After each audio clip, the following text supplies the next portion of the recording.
নমস্কার, জবাব চাই বাংলার এই বিশেষ এপিসোডে আমি ময়ূখ রঞ্জন ঘোষ। আপনারা হয়তো ভাবছেন এই মুহূর্তে আমি কয়েদখানায় রয়েছি বা কোনো নাটক হচ্ছে, কিন্তু বিশ্বাস করুন নাটকই হচ্ছে।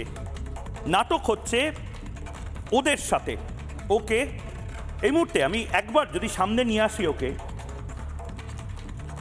এই মুহূর্তে আমি যার সাথে দাঁড়িয়ে রয়েছি তার নাম তন্ময় হালদার। তন্ময় হালদার মুর্শিদাবাদ ঔরঙ্গাবাদ হাই স্কুলের টিচার ছিল। বাড়ি পাথর প্রতিমায়। বায়োলজি 9 এবং 10 ক্লাসের মাস্টারমশাই ছিলেন। এমএসসি করেছেন জুওলজিতে, বিএড পাশ করেছেন এবং এখন মমতা বন্দ্যোপাধ্যায়ের কল্যাণে এভাবে কয়েদি সেজে 26,000 শিক্ষক যারা চাকরি হারিয়েছে তাদের সাথে নবান্ন অভিযানে গেছিলেন। নবান্ন অভিযানে তন্ময় বলুক, তন্ময় আপনি কি মমতা বন্দ্যোপাধ্যায়ের সাথে কোনো সাক্ষাৎ করতে পেরেছেন? না, আজকের পারিনি, কারণ প্রথম কথা নবান্ন পর্যন্তই যেতে দেওয়া হয়নি, তার কিছুটা আগেই আমাদেরকে আটকে দেওয়া হয়েছে। কত কিলোমিটার হাঁটলেন আপনারা? তবু মোটামুটি আমি এক্স্যাক্ট বলতে পারবো না। হাওড়া স্টেশন থেকে বেশ কিছুটা আমরা গিয়েছিলাম, প্রায় 3 কিলোমিটার, প্রায় 3-3.5 কিলোমিটার হবে। আমরা হেঁটে গিয়েছি, তারপরে দেখছি একটা বিশাল বড় মানে একটা ব্যারিকেড করে 6 ফুট 7 ফুট হাইটের একটা ব্যারিকেড করে আমাদেরকে আটকে দেওয়া হয়েছে। আমাদের সাথে উনিও তো দেখাই করেননি, মুখ্য সচিবের সঙ্গে সম্ভবত কথা হয়েছে আমাদের প্রতিনিধিদের। তো এটা কিন্তু পূর্ব ঘোষিত ছিল যে আমরা আজকের যাব, ওনার সাথে কথা বলবো এবং সম্পূর্ণভাবে সেটা একটা শান্তিপূর্ণভাবেই আমাদের যাওয়ার কথা ছিল। তো আমি জানি না বা বুঝতে পারছি না যে কেন ওনারা হঠাৎ করে মাঝ রাস্তাতে আমাদের যাওয়ার পথটা বন্ধ করে দিলেন। তো চলতি পথ বা চলার পথ হয়তো বন্ধ করে দেওয়া গেল ব্যারিকেড করে, কিন্তু মেধার পথটা কি বন্ধ করে দেওয়া যাবে? আমি দেখতে পাচ্ছি আপনি এই ভারী, এটা কম ভারী নয়, এটা যথেষ্ট ভারী লোহার শিকল পড়েছেন। এবং আমি জাস্ট ওজনটা দেখানোর জন্য বলবো, যেভাবে এই জিনিসটা, এটা ভয়ঙ্কর ওজন। এভাবে কয়েদির মতন আপনারা কেন ঘুরে বেড়াচ্ছেন? দেখুন, প্রথম কথা বলি, বিগত দিনগুলোয় আপনারা দেখেছেন আমাদের যে সংগ্রামটা চলছে। আমরা যারা যোগ্য শিক্ষক নিজের যোগ্যতায় চাকরি পেয়েছিলাম, তাদের প্রতি যে অমানবিক যে অত্যাচার চালানো হচ্ছে, যখন খুশি তখন যেভাবে খুশি লাঠিচার্জ করা হচ্ছে, আমাদেরকে যেখানে খুশি টেনে হিচড়ে জেলখানা পর্যন্ত নিয়ে যাওয়া হচ্ছে।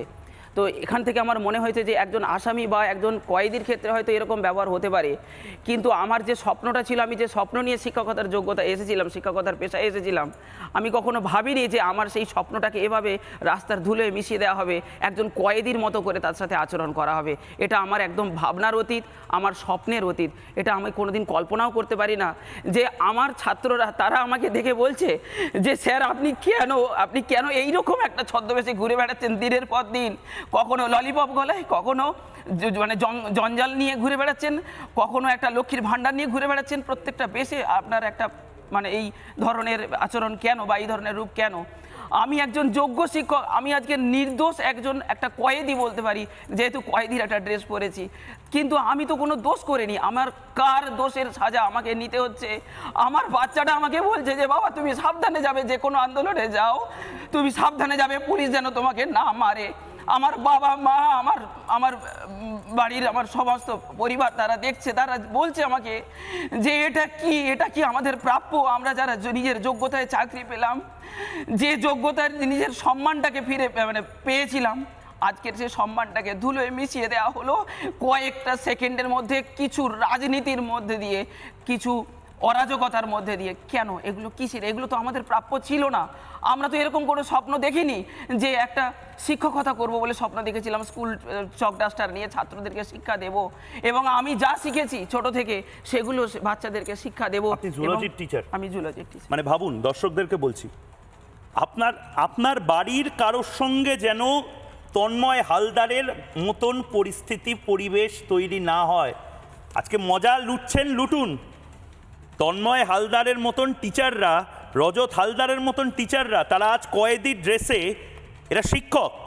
আপনার ছেলে মেয়েকে যারা এতদিন ধরে 26,000 টিচার স্যাররা যারা পড়াতো, তারা আজ দেখছে বাংলা টেলিভিশনে 1 নম্বর শো জবাব চায় বাংলাতে তন্ময় হালদার, একজন জুলজি বায়োলজির টিচার, এমএসসি পাশ করে আজ কয়েদিদের মতন ঘুরছে। তার কারণ হলো নাটকই তো চলছে। নাটকই তো চলছে। প্রথমে বলছেন চাকরি দেব, তারপরে বলছেন চাকরি দেওয়া পসিবল না। প্রথমে বলছেন লিস্ট বের করব, তারপরে লিস্ট বের করা পসিবল নয়। তন্ময় হালদার, এই পোশাকে আপনাকে স্টুডিওতে আসতে হবে। আপনার যারা স্টুডেন্ট তারাও তো দেখছে। একদম। এবং এই পোশাকটা আজকে দেখছেন, মানে যারা দূরদর্শনে দেখছেন তাদেরকে একটু বলি যে আজকের শিক্ষার ক্ষেত্রটাকে যেভাবে ছোট করতে করতে করতে করতে একটা বেড়ি দিয়ে আটকে দেওয়ার চেষ্টা চলছে, প্রত্যেকটা স্কুল কলেজ যেভাবে শিক্ষকদের মানে একটা অভাবে ধুঁকছে, এই জায়গা থেকে আমার মনে হচ্ছে কেউ বোধহয় ভাবছেন যে শিক্ষা বা শিক্ষক এরা হচ্ছে সমাজের জঞ্জাল। এদেরকে মনে হয় যতটা এদের মেধাকে একটা ক্ষুদ্র পরিসরের মধ্যে আটকে দেওয়া যায়, একটা বেড়ির মধ্যে শিকলের বেড়ি পরিয়ে তাদেরকে যদি আটকে দেওয়া যায়, তাহলে মনে হয় তাদের মেধাটাকে আর হয়তো প্রকাশ করা যাবে না। তারা হয়তো আর আগামী দিনে এগিয়ে যেতে পারবে না, বলতে পারবে না যে আমি একজন মেধাবী, আমি একজন নিজের যোগ্যতায় সে চাকরি পেয়েছি, আমি একজন যোগ্য শিক্ষক, আমার যে যোগ্যতা আছে এটা হয়তো সে বলতে পারবে না। এবং মমতা বন্দ্যোপাধ্যায়ের প্রতি আপনাদের আস্থা থাকছে, আপনারা তো বিশ্বাস তো কমছে না মমতা বন্দ্যোপাধ্যায়ের প্রতি। কিন্তু কি করব বলুন, এমন একটা দুর্ভাগ্য আমাদের যে আমরা হয়তো যারা 2016 সালের পরীক্ষার্থী, যারা 16 সালে পরীক্ষা দিয়ে 19 সালে চাকরি পেলাম, সেই জন্যই আজকের আমার এই কয়েদির ড্রেসে লেখা রয়েছে 16 বলে লিখে দিয়েছি।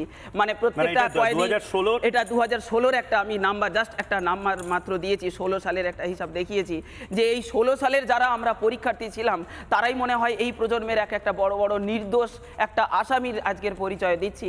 না হলে আজকের আমাদের এরকম পরিণতি কেন? আমরা যে এই কয়েদির ড্রেসে যে আমাকে আজকের ঘুরে বেড়াতে হচ্ছে, এই কয়েদির বেশে কেন আমি থাকবো? আমার নিজের যোগ্যতায় আমি চাকরি পেয়েছি, আমি কেন আমার যোগ্যতাটাকে এভাবে ক্ষুণ্ণ করে দেখাবো সমাজের সামনে? কত কিলোমিটার, মানে এই লোহার বেরি পরে আপনি এত কিলোমিটার হাঁটলেন, আপনি বসুন আগে। নানা ধরনের কন্টেন্ট দেখার জন্য লাইক করুন, শেয়ার করুন আমাদের ফেসবুক পেজ, সাবস্ক্রাইব করুন আমাদের ইউটিউব চ্যানেল। পাশাপাশি অন্যান্য ব্রেকিং নিউজের জন্য অবশ্যই চোখ রাখুন রিপাবলিক বাংলায়।